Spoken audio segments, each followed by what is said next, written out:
under the weather today, so between Steve and I, we're going to try to manage this without him as far as the technology goes.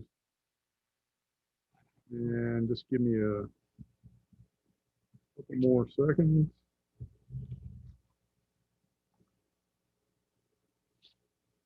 Uh-oh.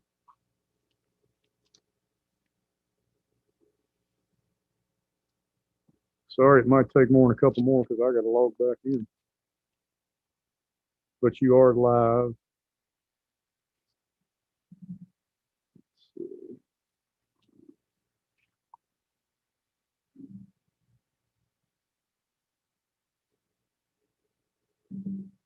Okay. So are we good now? Let me hit start webinar.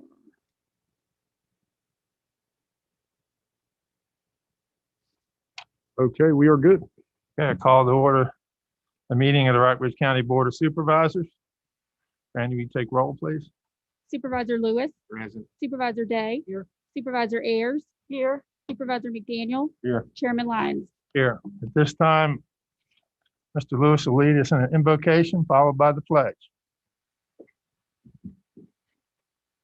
Almighty God, in peace, we pray for our citizens in their daily life and work, for our county and commonwealth, for our law enforcement community, for our EMS providers, for the just and proper use of creation, and for all who endanger, sorrow, or any kind of trouble, and for peace and unity in the world. Amen. I pledge allegiance to the flag of the United States of America and to the republic for which it stands, one nation, under God, indivisible, with liberty and justice for all.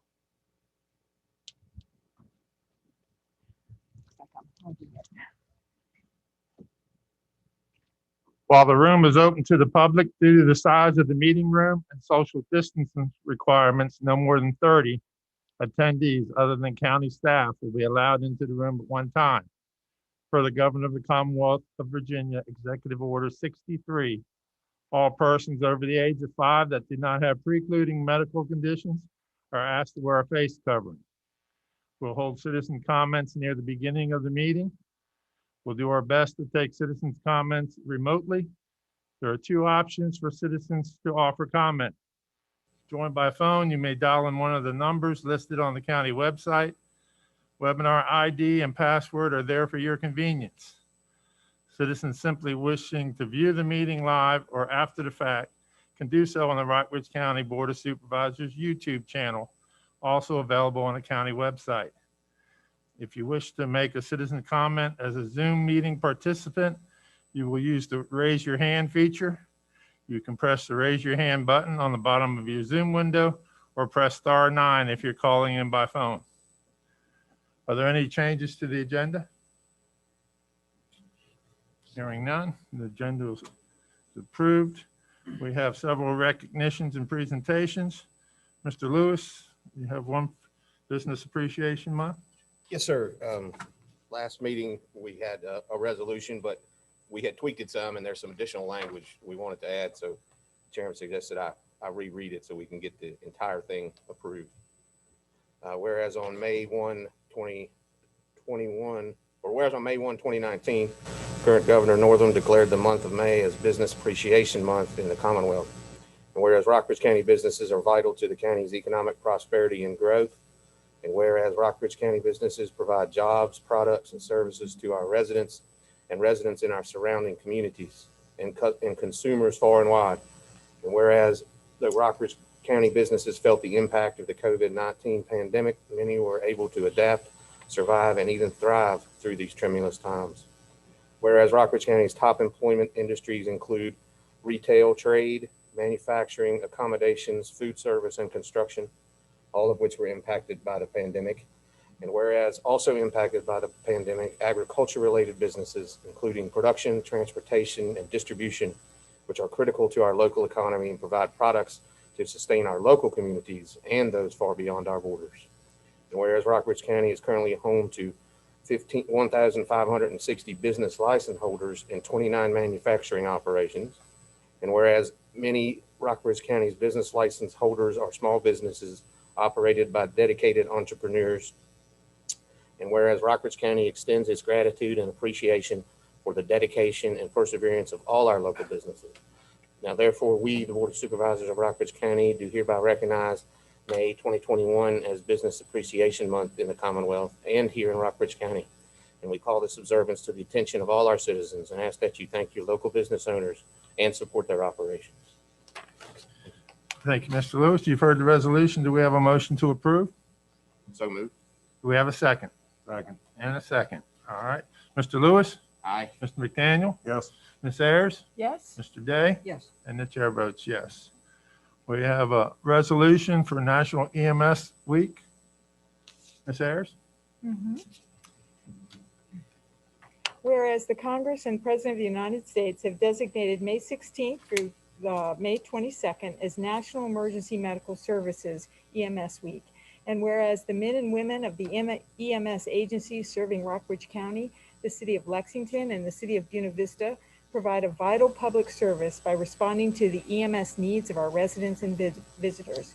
And whereas it is important that all citizens know and understand the duties, responsibilities, hazards, and sacrifices of their local EMS providers. And whereas safety of our citizens is a primary goal of local, state, and national government. And whereas EMS providers are often among the first to arrive upon the scene of emergencies and disasters, be they medical, natural, or man-made, to provide immediate and often life-saving assistance while fulfilling their mission to provide the best pre-hospital care. And whereas EMS providers participate in numerous hours of rigorous training and continuing education in order to enhance their life-saving skills and thereby dramatically improve the survival rate and recovery rate of their patients. And whereas EMS providers and agencies demonstrate a high level of commitment and dedication to their communities and fellow citizens by providing training, health screenings, extra precautions towards COVID-19 responses to ensure the safety of crew members and patients and other life safety awareness programs in their respective localities. Now, therefore, we, the Rockbridge County Board of Supervisors, call upon all citizens of Rockbridge County to observe the week of May 16th through the 22nd as Emergency Medical Services Week, during which all of our residents may join in celebrating the dedication of our local EMS providers, past and present, and their families whose support allows them to serve our community. Thank you, Ms. Ayers. You've heard the resolution. Do we have a motion to approve? So moved. And a second? Second? And a second. Mr. McDaniel, Yes. Ms. Ayers, Yes. Mr. Day, Yes. Mr. Lewis, Aye. and the chair votes yes. I have a proclamation expressing the appreciation of the Board of Supervisors of Rockbridge County, the local law enforcement officers, and support staff. Whereas the Congress and President of the United States has designated May 15th as Peace Officers Memorial Day, and the week in which May 15th falls as National Police Week. And whereas the men and women of law enforcement agencies serving Rockbridge County, the city of Lexington, the town of Glasgow, and the city of Buena Vista provide a vital service safeguarding the rights and freedoms of citizens in the Rockbridge area. And whereas it is important that all citizens know and understand the duties, responsibilities, hazards, and sacrifices of their law enforcement agency, and that members of our local law enforcement agencies recognize their duty to serve the people by safeguarding life and property, by protecting them against violence and disorder, and by protecting the innocent against deception and the weak against oppression. And whereas safety of our citizens is a primary goal of local, state, and national government, and whereas the local enforcement is one of the few chosen professions that require the willingness to lay down one's life to protect others, and whereas the daily performance of our law enforcement officers' normal duty is dangerous, stress-filled, often unappreciated, and requires a special person with a supported family. And whereas the Rockbridge County Sheriff's Department, Lexington Police Department, Buena Vista Police Department, Buena Vista Sheriff's Department, Glasgow Police Department, Rockbridge Regional Jail, Virginia State Police, Virginia Military Institute Police, Virginia Department of Conservation and Recreation Police, and federal law enforcement officers are comprised of the finest officers, supervisors, administrative, and support staff that can be found. Now therefore, we, the Rockbridge County Board of Supervisors, call upon all citizens of Rockbridge County, especially during the unprecedented challenges posed by the COVID-19 pandemic, to observe the week of May 9th through 15th, 2021 as Police Week, during which all our residents may join in commemorating law enforcement officers, past and present, who by their faithful and loyal devotion to their responsibilities have rendered a dedicated service to their community, and in doing so have established for themselves an viable and enduring reputation for preserving the rights and security of all citizens. And we urge all citizens to take the time to thank those in law enforcement for the important service they provide to all of us. We further call upon all citizens of Rockbridge County to observe Saturday, May the 15th, as Peace Officers Memorial Day, in honor of those law enforcement officers who, through their courageous deeds, have made the ultimate sacrifice to their community or have become disabled in the performance of duty.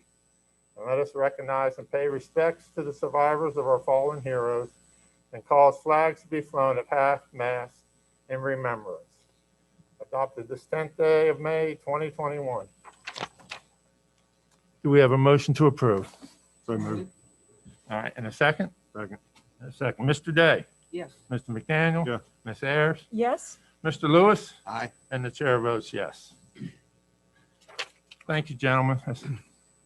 I will make sure that That all we get- the, Chief Ramsey will make sure that all the EMS providers get a copy of that, or all the agencies, and we'll also make sure that all the law enforcement agencies get a copy of it as well. Thank you. Thank you all. All right, this time we will welcome citizen comments. To make a comment, please follow these guidelines. Sign up to speak on the citizen comment sign-up sheet.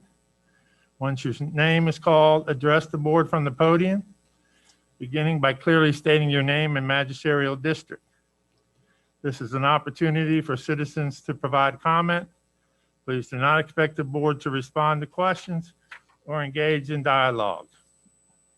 If you have questions, please ensure that you have entered your contact information on a citizen's comment sheet, and staff will do their best to respond to your question as soon as possible. Citizens are respectfully requested to keep comments brief, not to speak for more than 3 minutes. There's a timer located on the podium for your convenience. When the light turns from green to yellow, you have 30 seconds remaining. Once the timer sets off an alert, please return to your seat if attending in person, or simply end your comment if attending virtually. The same rules apply to those attending virtually. Once your name is called, please state your name, magisterial district, and contact information for the record.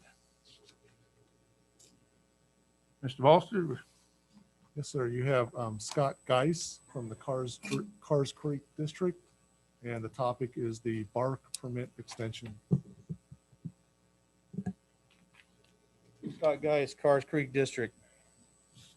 It's interesting and embarrassing the lengths someone will go to get their way, as in quid pro quo for services and decisions made prior to even hearing solutions to complaints, and then have the nerve to try and chastise a great partner like BARC for this county's needs, having never fought so hard for anything in the last 4 years. But election year always makes things interesting. Cars Creek can do a lot better. Besides the fact you made a mistake, the literal question of it's dead, right, showed the bias towards the extension for BARC that many in this county are already invested in, and you have the nerve to call it a mistake. You plan, as you should, to apologize publicly for the embarrassing display towards the CEO in the public eye, when the issues raised could have easily been addressed in a more professional manner and venue, allowing the CEO to address and fix those issues. Some people in the county aren't going to be serviced even though the laydown yard is in a specific location. Did you forget who agreed upon and entered into this contract with BARC? I have people that drive by it every day that can't get your service. Again, who agreed to this? What's the end plan? Aren't you supposed to know that or go find out? What good does it do to bring it up now as if the board at the time were not a part of the process? This is the lack of judgment and lack of transparency people in this county are really talking about, not half-hearted attempts at trying to look like you work hard for this county. Not only should the extension be approved, weather notwithstanding, but a formal apology in public to the CEO of Bark is warranted, let alone the apparent bias that was brought into the meeting, of which the county is owed an apology. Again, Carrs Creek can do better. Thank you.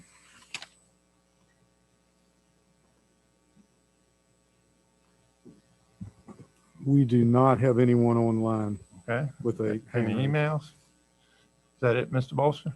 Yes, sir. That's it. Okay. Has everyone had a chance to review the minutes from April 19th and April 26th? If so, I'll entertain a motion to approve. So moved. A motion to approve. Do we have a second? Second. And a second. Mr. McDaniel? Yes. Mr. Lewis? Aye. Ms. Ayers? Yes.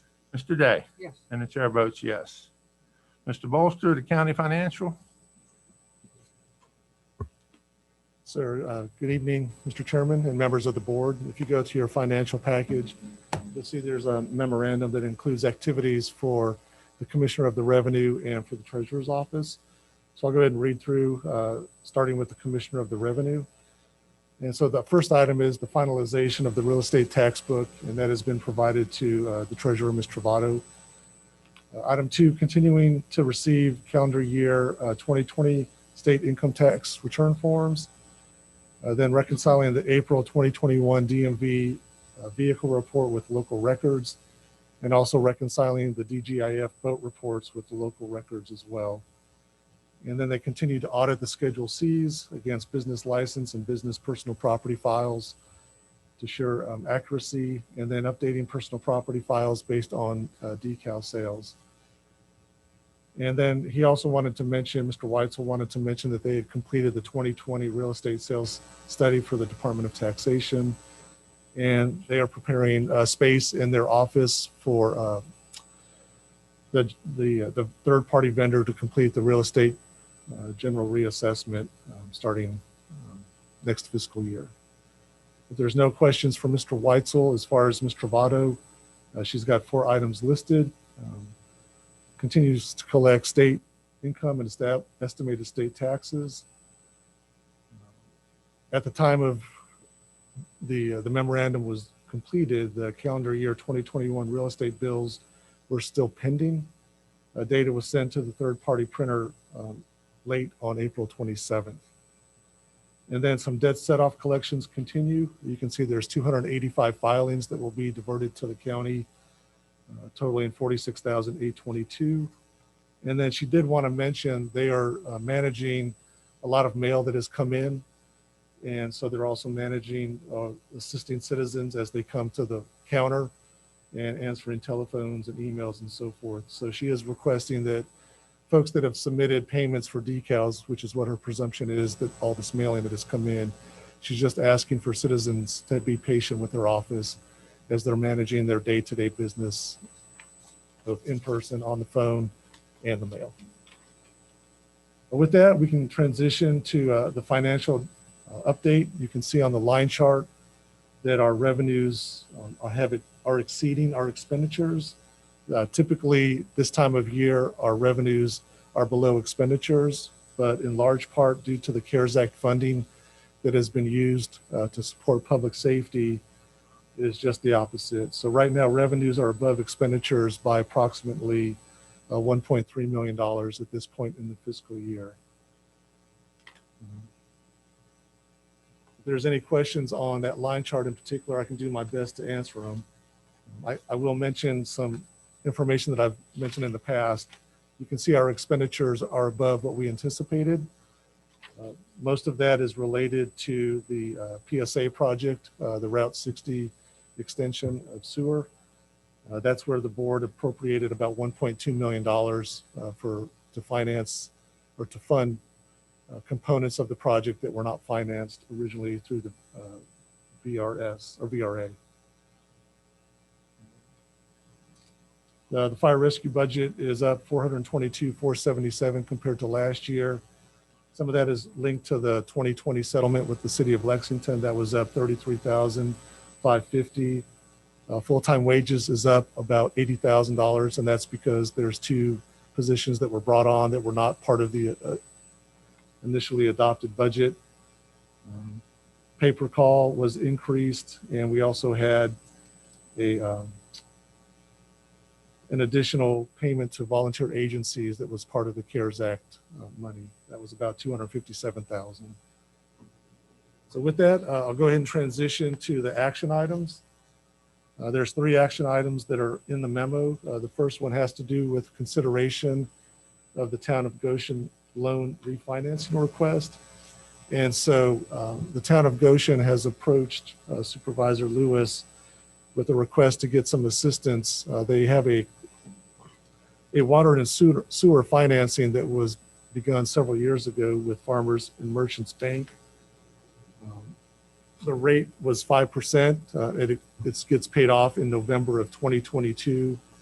And so the subject was brought up before the Finance Committee is there an opportunity for the board to assist the town of Goshen with paying off the current debt and then coming up with some different terms. What was proposed was a 5-year term at a 1% interest rate, and that would alleviate some budget pressure as far as their monthly payments.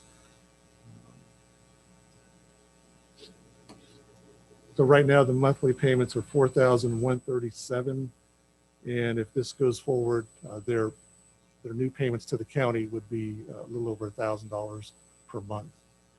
And so at this point, I think the request is to see if there's any discussion on Goshen's request to pay off their current loan and then finance it through the county. And then if there's any support moving forward with this request.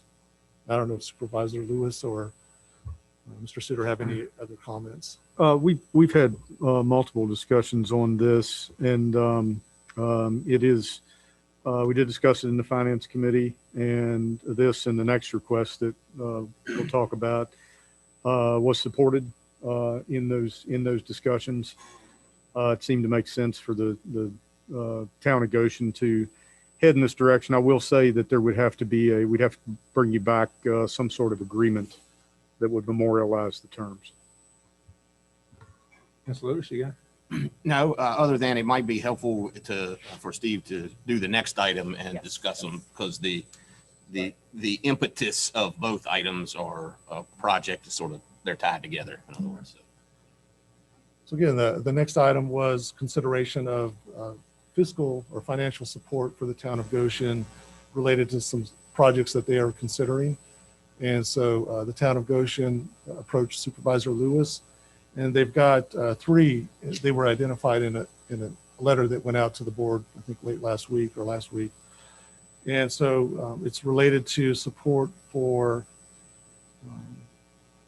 a community center, some upgrades to their water and sewer system, and then off the top of my head, I'm not recalling. Blighted properties. Yes, blighted properties. And so what was considered at the Finance Committee is what funding support has been provided to the town of Glasgow over the last couple of years, both in CARES Act money, but also support for the pavilion that was built 2 or 3 years ago. And so when we looked at the CARES Act support, so the town of Goshen and the town of Glasgow both had opportunities to request funding support from the CARES Act money. Goshen, the town of Goshen had a handful, not very many, it was very minimal. It was about $300 in funding requests, primarily for supplies linked to like masks and gloves and cleaning materials.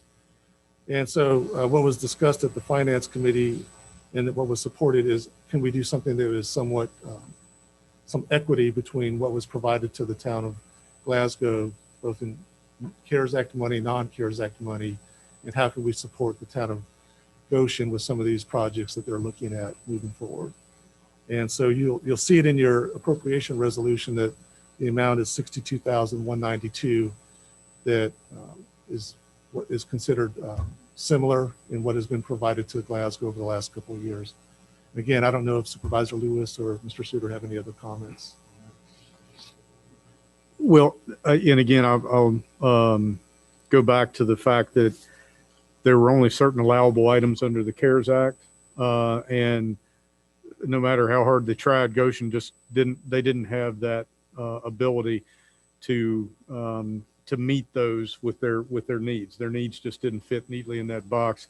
The town of Glasgow did have public safety payroll costs that they could be reimbursed, which is a pretty good chunk.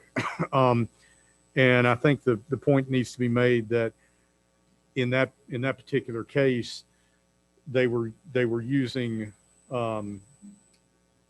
it was replacing budgeted funds, so they did end up being able to spend that money in other ways, I would assume. But since Goshen didn't have that opportunity, this was a thought to try to get them some equality there. Yeah, again, for the projects as Mr. Bolster identified. And we did do a resolution for them. I can't remember, last month for supporting their application for a community with the CBDG grant that the PDC is going to do for them for the potential community center. Yeah. Block grant. So anyway. Well, I, for one, completely support this. Anything we can do for our communities that, especially when we consolidated high school, I think these communities it's a wonderful use of our money. So I'm glad that there's citizens and the council members there who are having these thoughts and, trying to put these plans together. So I feel, I'd hope we can support them. So to summarize, the total request for that piece of it is $62,192. Okay, so we have two items. The first item would be the loan, which can we approve now, or do we have to wait till? You can approve it conceptually, and we will bring you back a document. So should we, is a nod conceptually, or do you want a motion and a? I think so. Is that okay with you? Does anyone object to that? I mean, could we vote on it? I mean, Yeah, is that all If right? you want to vote on it, I will say this, that would allow them to move ahead with their planning. yeah, well, that's what I was Because there's thinking, only yeah. 10 or 12 months left in the Yeah. thing. So the sooner they do it, the better off they are. And what you could do is approve it subject to execution of a suitable agreement. Okay. Do we have a motion for that? I would make a motion that we approve based on execution of a suitable agreement to memorialize. Okay. the Do we figure. have a second? A second? A second. Any further discussion? Mr. Lewis? Aye. Ms. Ayers? Aye. Mr. McDaniel? Yes. Mr. Day? Yes. And the chair votes yes. And the second one would be, the funding. Approval to appropriate $62,192. And so I've got it in the appropriation resolution, so Okay. I don't want to Oh, Okay, so, double You act. can So do we that don't there. right. All right. Okay.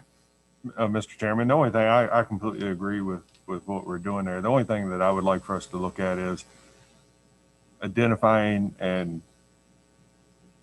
putting into some sort of policy or procedure about how that we help the two towns moving forward so that it is equitable, and whether it's specific projects or whether it's this type of loan deal, some parameters around what those will look like if it's ever needed again in the future. And with that, the last action item is the appropriation resolution. And so I'll just talk about 4 items that are on there. The first one is for 1128 in postage. And so due to the new mail-in voting process, there's additional postage requirements on the registrar's office. And so they were able to submit that up to the state. And last month we got 1,128 in additional funding to support the postage for the primary election that's going on now. As far as the 4 for Life funding, that is all managed locally. And so we set that money aside in our general fund. We do a budget based on just historical information. And in this case, we have some additional funding request that was above and beyond what was budgeted. But again, we have that money locally to support it. and that's for $12,514. And the next 4 lines, those are all related to the COVID-19 vaccination clinic at the former, Peebles and Gorman's building. And so what we'll do is we'll just continue to come back month after month until that is complete. And what's associated with that is that once we're done, Chief Ramsey and his team will submit it up to FEMA with a request for reimbursement that we anticipate will be 100%.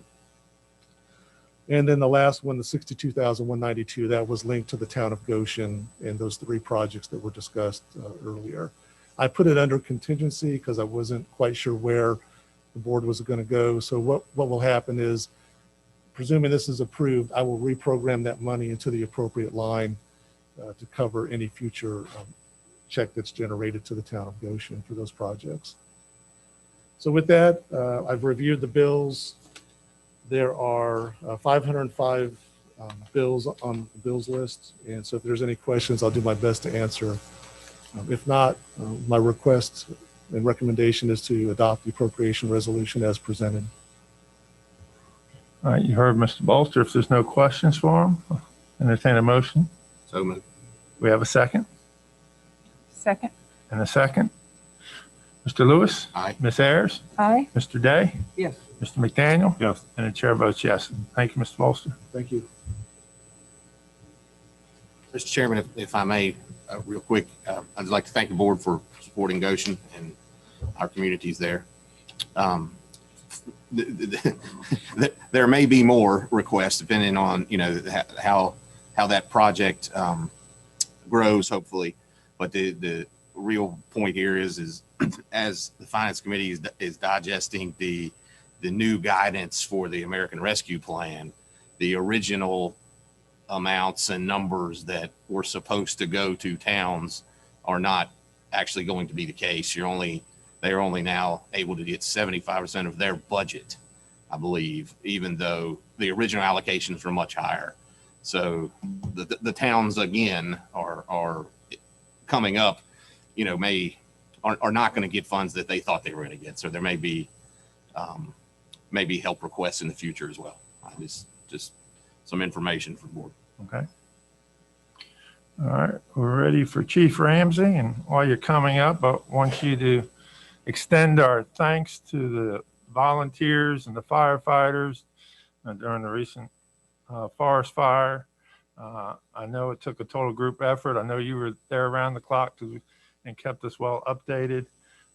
So please tell them that we appreciate everything they did. And we'll do that, Mr. Chairman. Thank you, members of the board. Yeah, the volunteers worked very hard. Friday night was a long night for them.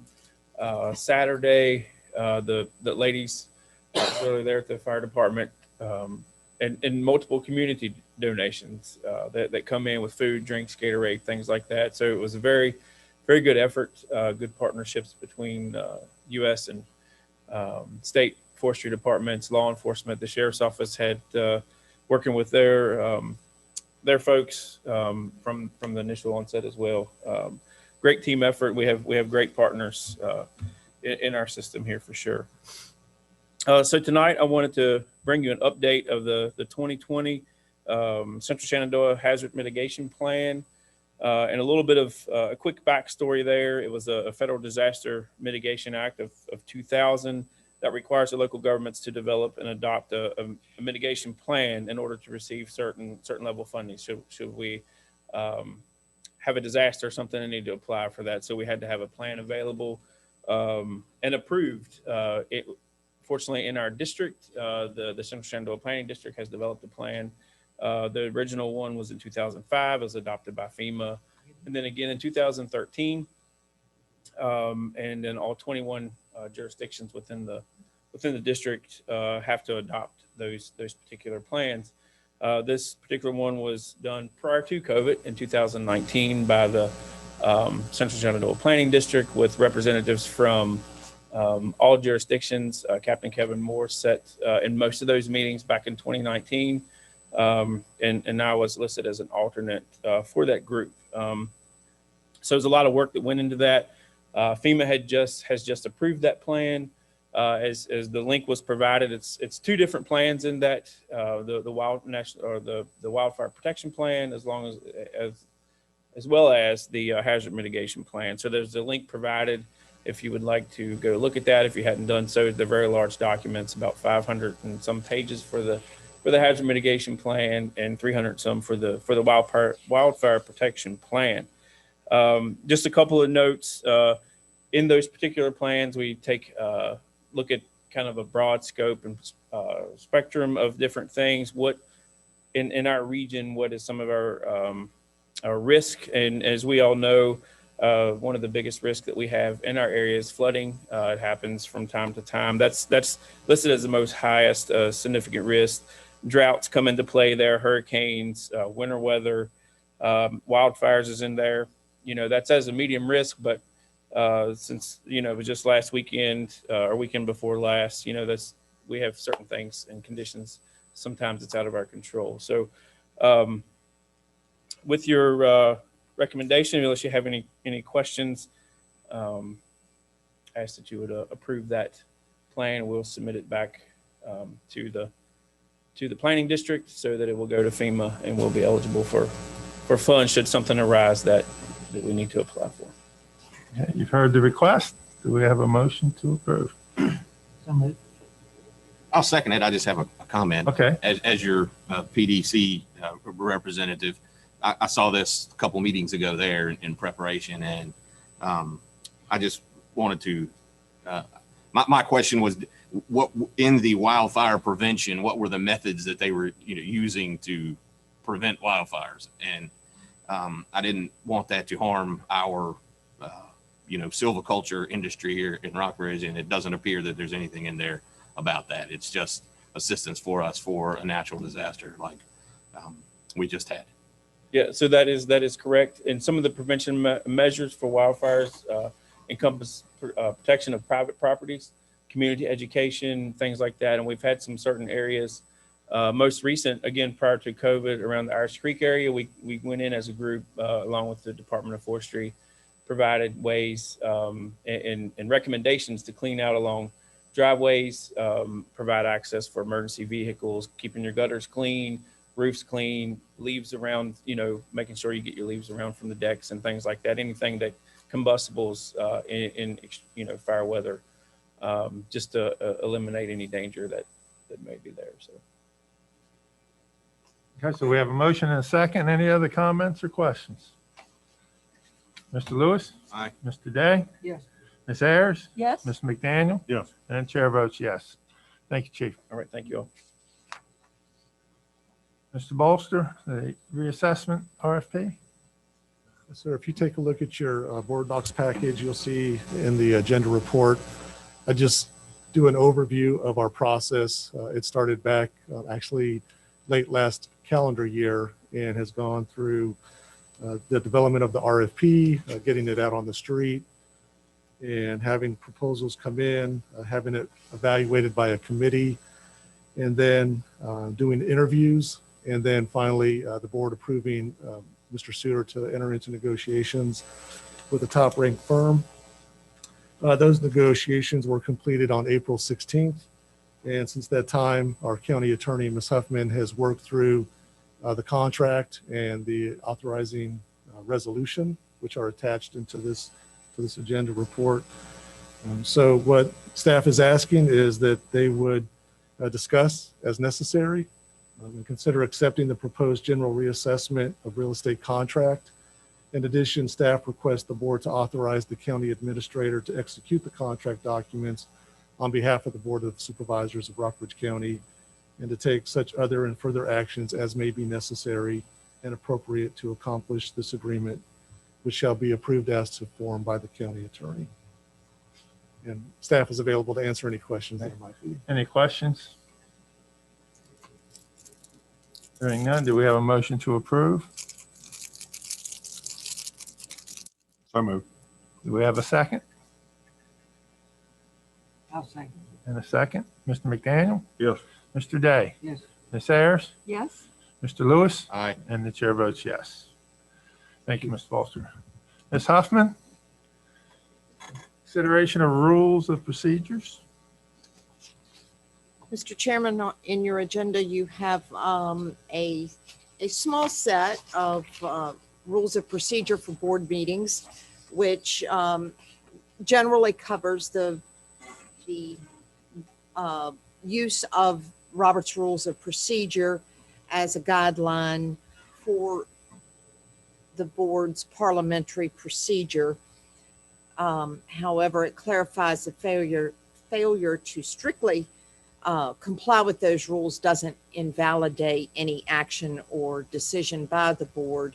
Parliamentary procedure is for the benefit of the board itself in efficiently reaching decisions, and it's not for the benefit of third parties.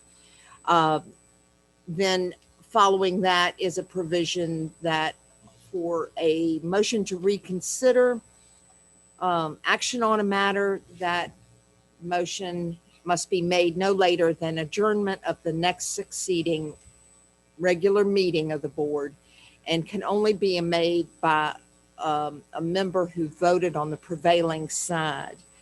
However, in the event of a tie vote on the original motion, any board member may introduce a motion to reconsider. This motion cannot interrupt deliberation on a pending matter, but is in order when action on a pending matter concludes.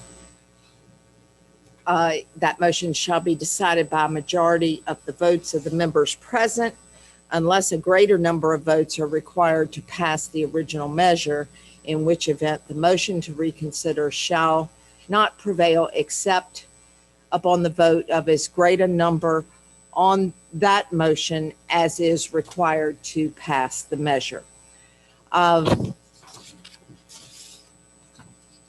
So that pretty much covers this set of rules. They can be added to or deleted or modified as the board sees fit over the years, but this is the beginning of a set of rules of procedures for governing board meetings. I'll be glad to answer any questions. Questions from Ms. Huffman? Hearing none. Entertain a motion. So moved. We have a motion. Do we have a second? I'll second. And a second. Ms. Ayers? Yes. Mr. Day? Yes. Mr. Lewis? Aye. Mr. McDaniel? Yes. And the chair votes yes. Thank you. Thank you, Ms. At this time, we'll look to reconsideration of the Bark Electric Cooperative application for a temporary special exemption permit. Mr. Chairman, if I may. Yes. I need to read a statement. I abstain from all matters, discussions, or voting related to the Bark Electric Cooperative application for temporary special exception permit for the laydown yard. My disclosure statement required under Virginia Code 2.23115F is still on file with the clerk to the Board of Supervisors. Okay, thank you. Mr. Day? Mr. Chairman, I make a motion that we reconsider the BARC temporary special exception permit. Okay, we have a motion. Do we have a second? I'll second. And a second. Any further discussion? Mr. Day? Yes. Ms. Ayers? Yes. Mr. McDaniel? Yes. And the chair votes yes. At this time, the chair would like to pass the gavel to the vice chair. And the chair would like to make the motion that we approve the temporary use permit for the laydown lot. Approve the ordinance. Right. We have a motion. Do we have a second? I'll second it. Motion and second. Mr. Lyons? Yes. Mr. Day? Yes. Ms. Ayers? Yes. And I vote yes. Okay. I'll pass the gavel back to the chairman. Thank you. We'll move on to the continued discussion of the VDOT 6-year plan. Okay, at the board's last work session and regular meeting, VDOT Lexington Residency Administrator Susan Hammond reviewed VDOT's proposed 6-year plan, and the board authorized scheduling the public hearing for your May 24th meeting. The intent, usually it's just a 2-week period, but the intent of this 1-month review was to give the board an opportunity to review the proposed projects and consider other projects which are not currently shown on the 6-year plan. this point, I'll point out, usually when something gets added, it gets added to the next year. It's a discussion that's had and a little bit in advance. And so, it's a 6-year plan. So generally when a road is added, it's added to the bottom of the list. And so the intent of this board report and agenda item is to provide the board with opportunity to further discuss the current draft and any other options that you may wish to consider or discuss at this time. Currently, VDOT intends to advertise the draft 6-year plan as presented on April 26th. To meet policy, the ad would need to be placed this Wednesday, May the 12th, and in the May 19th editions of the News Gazette for public hearing at the board's May 24 meeting. Then after the public hearing, the board could still adjust the plan, add to it, that type of thing. A final plan would need to be adopted by the board in the month of June. And there are copies that you saw last meeting in your package. Ms. Hammond has scheduling conflicts, not able to be with us tonight, but she said that working through me, if you had any questions or anything that you would like to take a look at, certainly pass it through me and I will make sure that she gets it.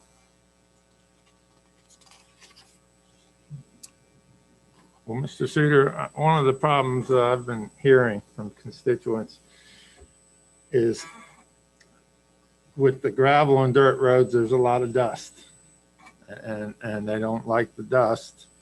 But with the paving of the road becomes a lot more traffic at a higher speed. So we're kind of stuck between a rock and a hard place. I've heard from 2 groups out at Fredericksburg Road.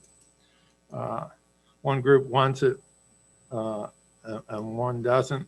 So I've encouraged them to come to the public hearing. But I'd like for Ms. Hammond to look at Chestnut Grove Road also and to see if there's any way we could cut down on the dust without putting pavement on the road. Without putting pavement on Chestnut Grove, or? Well, no, I'm just talking in general. Okay. When we're going through these dirt roads and paving them. I'm not against that, but I don't want the following month the citizens to be coming in and saying, well, we got to get the sheriff's department to enforce the speed because they're driving too fast because the road's paved now. So I will say I grew up on a gravel road, and I remember they used to come by and put oil on the road in the summer, but I don't know if environmentally we can do that anymore. I haven't seen that done in a long time. But if there was something.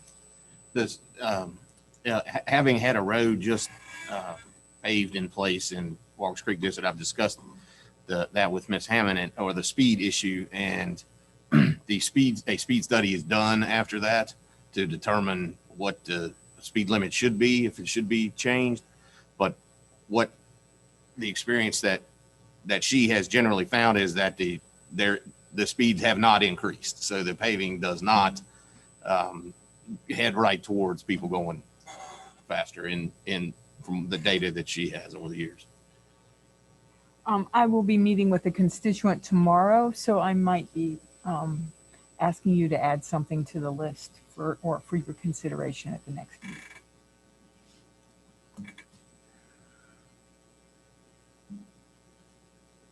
The biggest concern that I have is the width of some of the roads that we pave, or the shoulders or lack thereof. But I'm not sure that necessarily falls within the unpaved.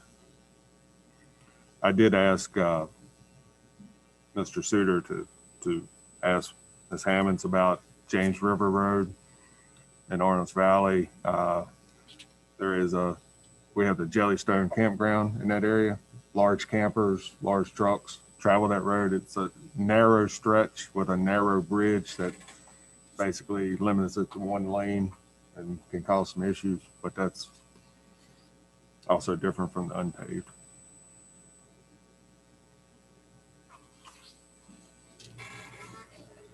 Any other? I have one more comment I'd like to make. That it's VDOT related, not necessarily 6-year plan related.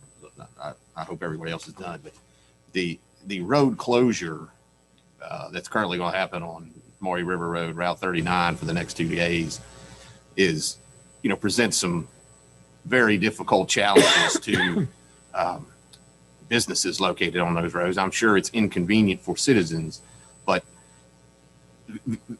I wish VDOT could involve, some other parties in these decisions of either when or how long or what detours could be put up or what notifications are given. But, obviously I myself have a business on that road and I get absolutely necessary products for my business. There's no other way these vehicles can get to me without causing that, a severely extra long trip. So I don't know if there's any way to, when they're looking at road closure to involve, any stakeholders, in those decisions. It could help if they could. So long story short, it'd be nice to have some input into road closure. Is the railroad involved in this? Yes, sir. In this case, yes, sir. So that's another level of organization, and I support Buckingham Branch. I mean, it's great. They do good work, but just closing the road is very difficult. Thank you. Okay, I've got all those listed. If you think of any more, certainly get them to me. So the draft 6-year plan will be advertised as is, and then for additional changes, they can be made moving ahead. So could we find out from her what the existing policy is for road closures? Do they contact residents, businesses ahead of time? What is the process?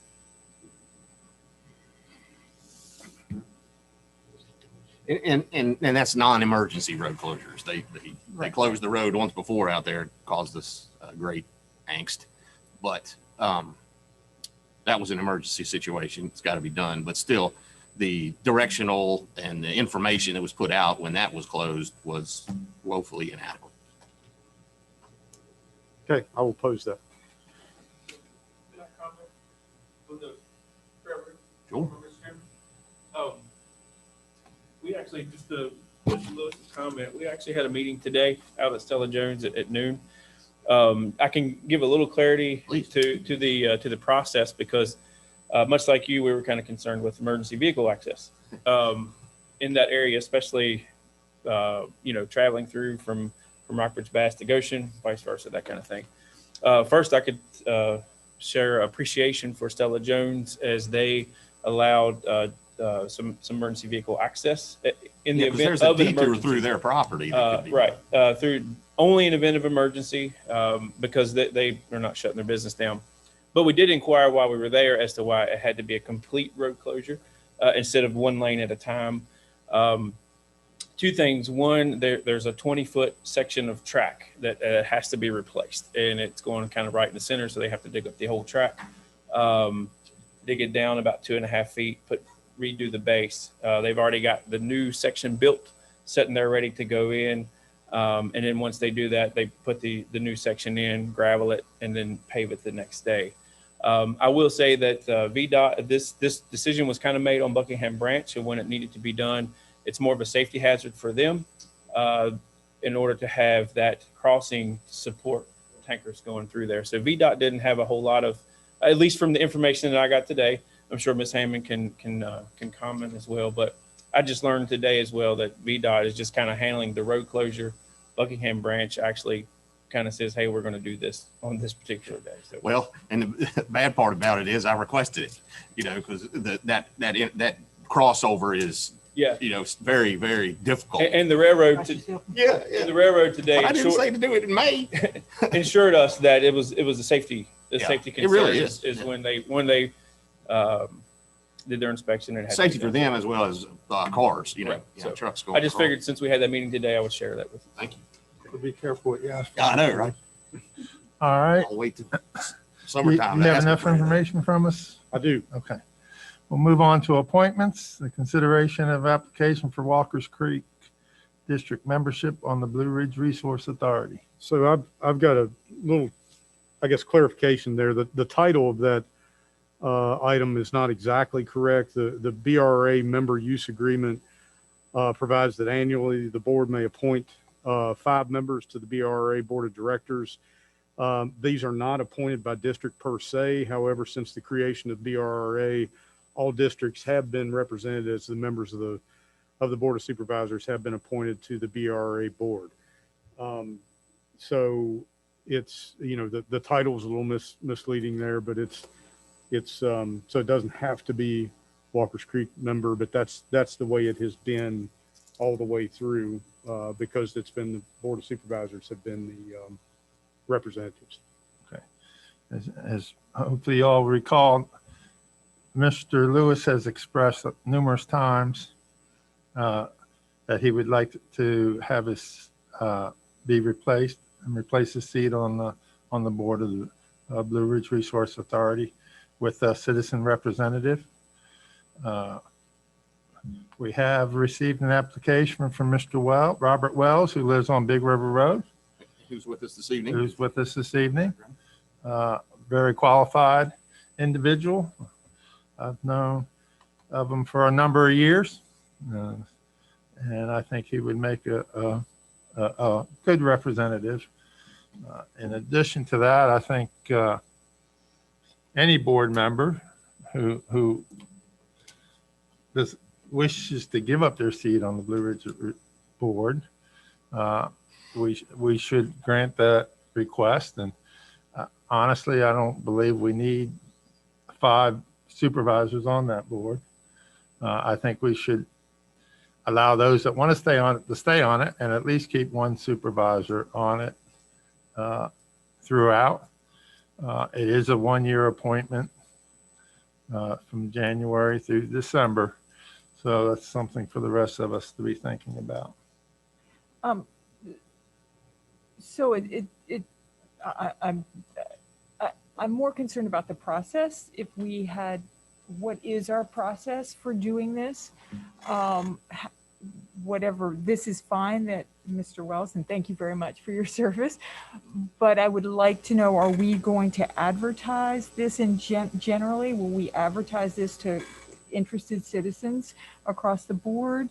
Would it be a Walker's Creek only, or if say I step down, would it be my job to find a representative? I'm just happy to do this, but really am uncomfortable with doing this before we have a process in place for this board or for any board like this. And so could we nail that down of how we're going to do this? Yeah, I think we can. I think we can treat it like all the other board appointments. We have applications. I don't know how often we advertise our openings, but we should get, try to get an applicant pool so that come January, we'll have a pool of applicants, and we'll be able to notify the chair ahead of time that, look, this is something I'd rather not do anymore, or this is something I'd rather stay on. And I think it was a big undertaking when they created this authority. I think we've been with it long enough. It's off to a good start, and I think we can start treating it like the other boards. How many supervisors do you feel we should keep on the board? I think we should keep at least 1. Okay. But that's just my opinion. But I don't think we should turn away any supervisor that wants to stay on. Okay. The language in the member use agreement, in other words, it doesn't give staff any policy or indication about how it's done. It just says the board appoints 5 people annually, and but it does specifically state that all 5 members of the board of supervisors and city council, Lexington City Council, and mayor can serve. That's about the only thing it says. Mm-hmm. could we decide on a policy? Could we nail that down by next meeting? I don't know if we can nail it down. I mean, we can, I'd need some feedback from the full board about what you want to see in a policy. I don't want to have Ms. Huffman and I trying to, dictate policy. We can offer suggestions if you request, but this is a policy level decision. I don't mind discussing policy go forward, but in this case, I sort of had direction, my comments, and I asked the board, I felt I was asking the board, can I go do this? And I sort of felt that way. Right. So I don't know if we're talking about two different things here. No, we are. We absolutely, it's my aversion. I'm not against, I agree, establishing I some. completely support you and support Mr. Wells. My problem is the process and not having a policy in place before we kind of step off this list, because quite honestly, we could all do the same thing. And that it's an important board, but you're right. We do not need five members, but I'd like to know how we're going to go forward before we finalize it, is how I feel. But that's me. So I think it's, I think the kind of sort of like Mr. Lewis has done, you find a representative from your district. I think it needs to be throughout the county. I don't think we need to have 2, 3, 4 all from one district. You find one of your constituents who is willing to serve in your place. I think if that's a process we're going to go towards, I think that's the way it should be. And as far as, I would say minimum of 1, maybe 2 supervisors stay on it. It very well could be whoever the chair, vice chair selections are, or something like that, as far as the process moving forward. well, Or if a supervisor just says, I want to be on this, right, certainly you exactly. could pass it. And that is one way of doing it, and we all might have different ways we would do it, and then our staff would help us kind of mold that into a policy, and then we could act on that policy. That's all I'm asking for. How do we do the other board appointments? So We usually just, when they're expired, we look for. So annually, Ms. Witten puts out an ad and Right. about what boards, commissions, authorities, and we've got more boards, commissions, authorities than you can shake a stick at. But we've got a bunch, so it is a lot to keep up with. She does a very nice job with it. So what we do is she tries to 60 days prior to something coming due, she will notify the board that these are coming due. And it's a little bit of a hodgepodge. Sometimes the board asks staff for ideas.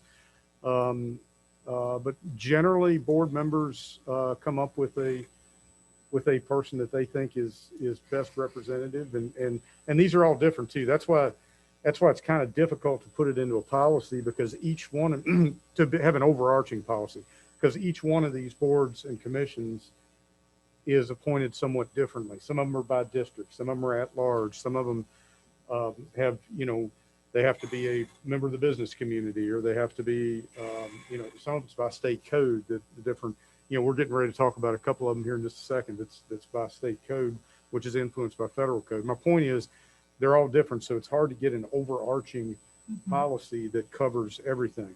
Supervisor McDaniel asked me to look into a way that we can see. It's always kind of chicken or the egg type of thing. If the incumbent wants to serve again, well, sometimes the board collectively, or a board member might have someone else that they appreciate the service that the person's given, but they've got somebody else they'd like to put on that board. So it becomes difficult for staff to step in and go ask. Sometimes it's a little bit awkward. We go ask them, are you willing to serve again? And then they assume that the board wants to reappoint them, when that may not be the case. So we've got some stuff drafted to take a look at on that as far as how we do an incumbent. But we're still wordsmithing that a little bit. The reason I kind of veered off on that, it's a pretty big thing to get your arms around. Right. The other thing too is there are certain boards and commissions that are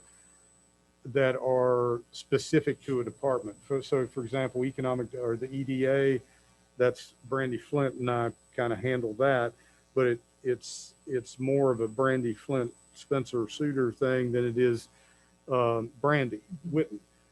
Same way with the Planning Commission. Chris Sladen is the liaison there. He's the clerk to the planning or secretary of the Planning Commission. So all of these are different. I guess Ms. Huffman's, my request would be, if you would like to see a policy, is it going to be specific to the Blue Ridge Resource Authority? Because if we went by what we have, I mean, we could technically put in 5 people that didn't even live in Rockbridge County, according to that policy that exists right now. So all I'm asking is for this board to think, okay, we at least need 1. Some people think 1, other people maybe 2 or 3. Do we need to have the person be from our district? I think Mr. Wells is an excellent choice, but I don't think he needs to be from Walker's Creek. You know, I don't think you necessarily have to fill the position from within you might choose to, but so I have different ideas of how that should be, and I'm sure we all do. I just kind of like to have a policy before I act, and especially since we clearly don't have a concrete policy. It's way too broad. I think you're good on this one because, you know, this is just Supervisor Lewis's recommendation. Maybe he'd come up with a recommendation from somebody in the Natural Bridge District, but he wanted someone. Yeah, This it's fine. the way it's written now leaves you more options. The way the member use But it agreement. allows us to all vacate the position. That's what I'm saying. Okay. And like we made a decision on the last board we filled. What was that? Anyway, we decided to go towards having a board member. We changed that as well. I mean, for every board, we need to have a specific policy, and that's all. This is an important board, and I think that for one, we need to be able to advertise. We're kind of skipping over that process. We're skipping over the notion that we're going to tell the public, look, we're going to take members at large now, and how does that work? So that's all. Okay. Well, the other thing too is if you're going to have citizens on there, the point of compensating them for their time and service needs to come up. Whether it's from supervisor level or Blue Ridge Resource Authority level, you know, that would need to be determined. Right, again, something we haven't discussed yet. All right, so we have 2 issues. One, we're going to try to get our heads around how we want the direction of our representation on that board to be filled. But first is the appointment of Mr. Wells. Now, Ms. Hoffman, before we entertain any motions, do we have to have a vacancy before we appoint?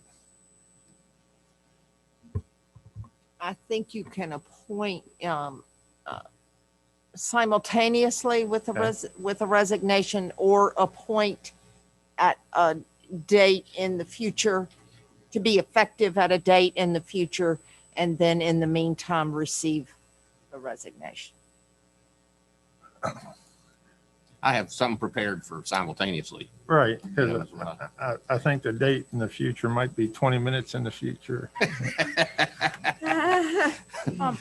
Well, we were discussing a little bit prior to the meeting. There has to be a disclosure form Right. under the Conflict of Interest Act Okay.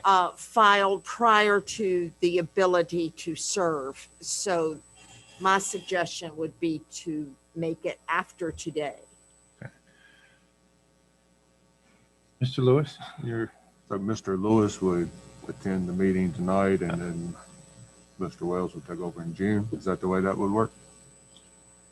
That's correct, assuming all the qualifications were completed prior to that.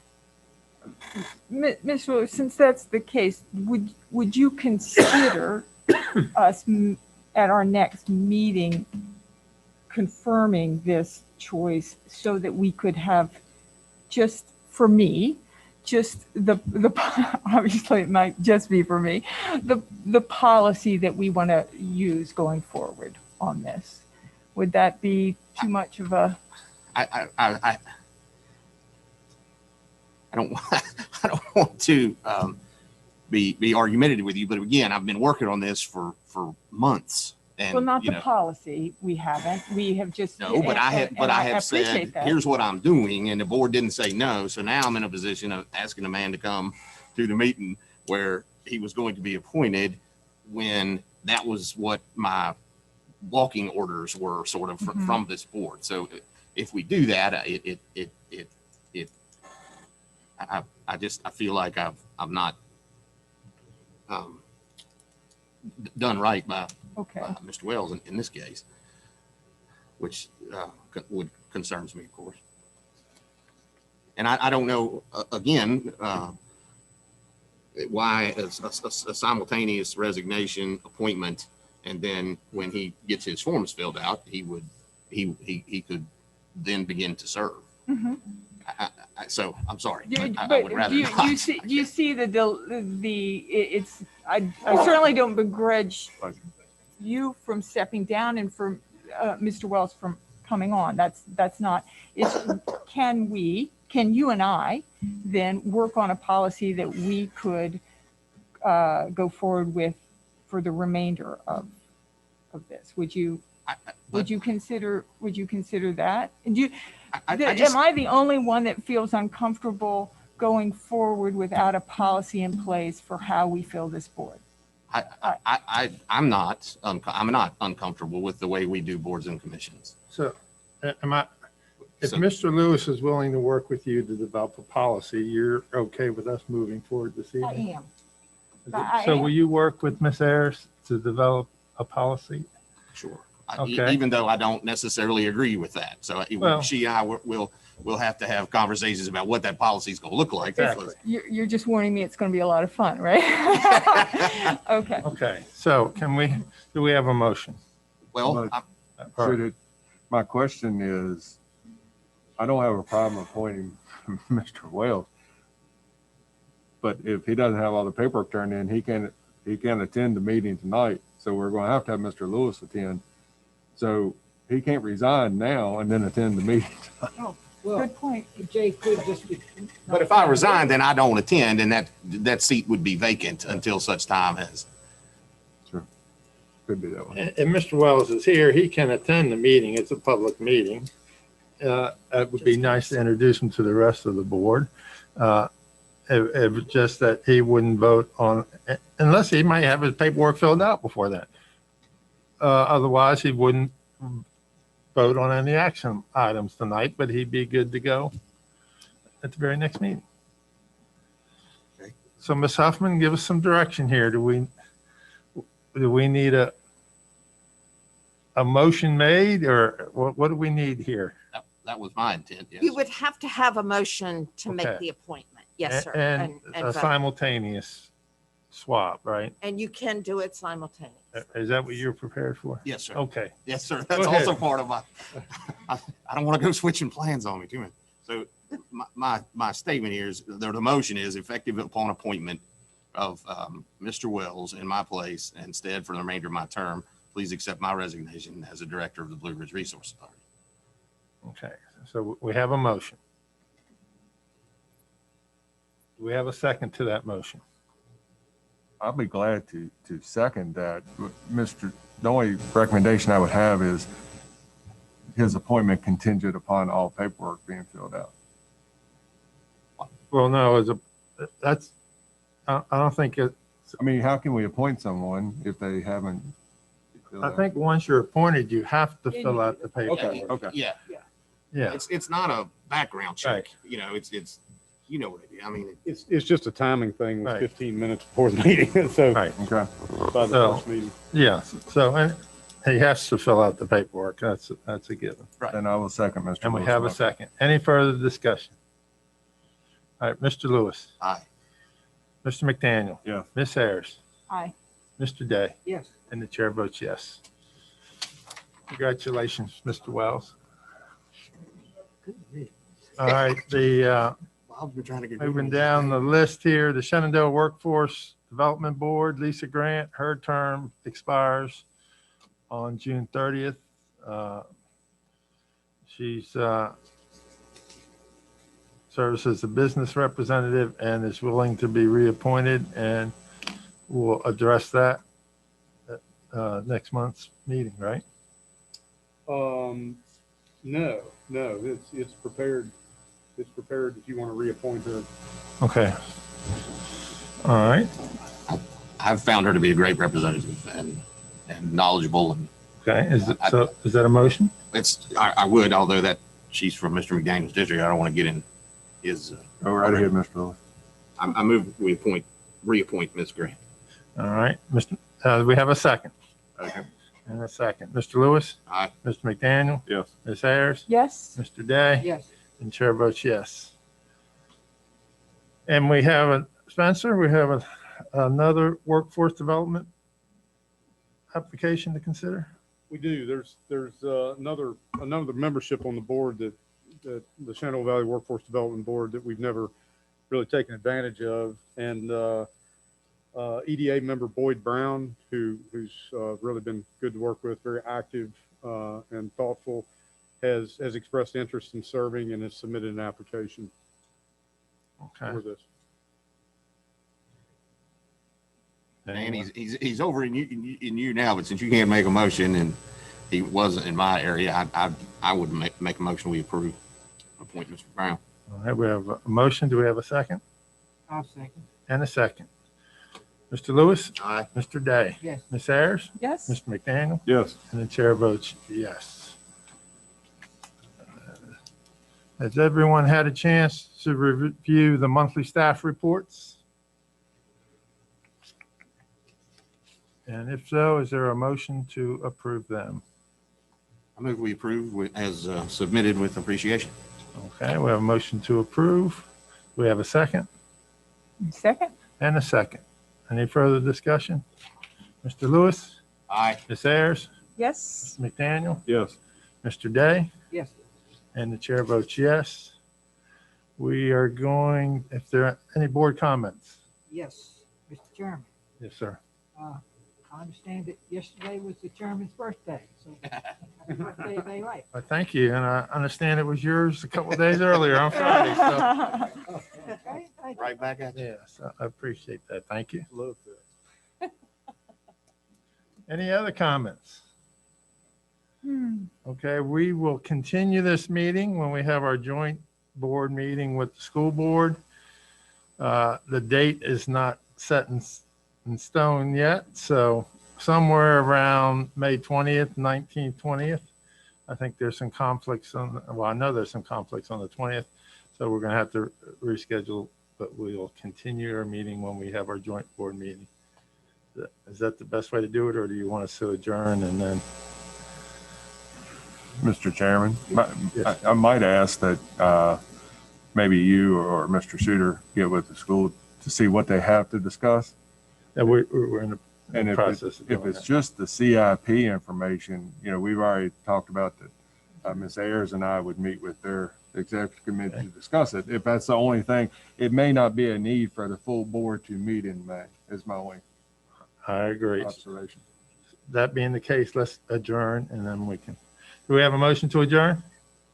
So moved. And a second? Second. All right, Mr. Lewis, Aye. Mr. McDaniel. Yes. Ms. Ayers, Yes. Mr. Day, Yes. and the chair votes yes, we are adjourned. And if we get, Mr. Wells, all that paperwork, Brandy? Well, We've got technically that'd be 11 Lauren. minutes. Pardon me? Wouldn't it be Lauren? Hey, Chris, For what? question for you. No, I understand. You know, I don't have a problem. get his name up here.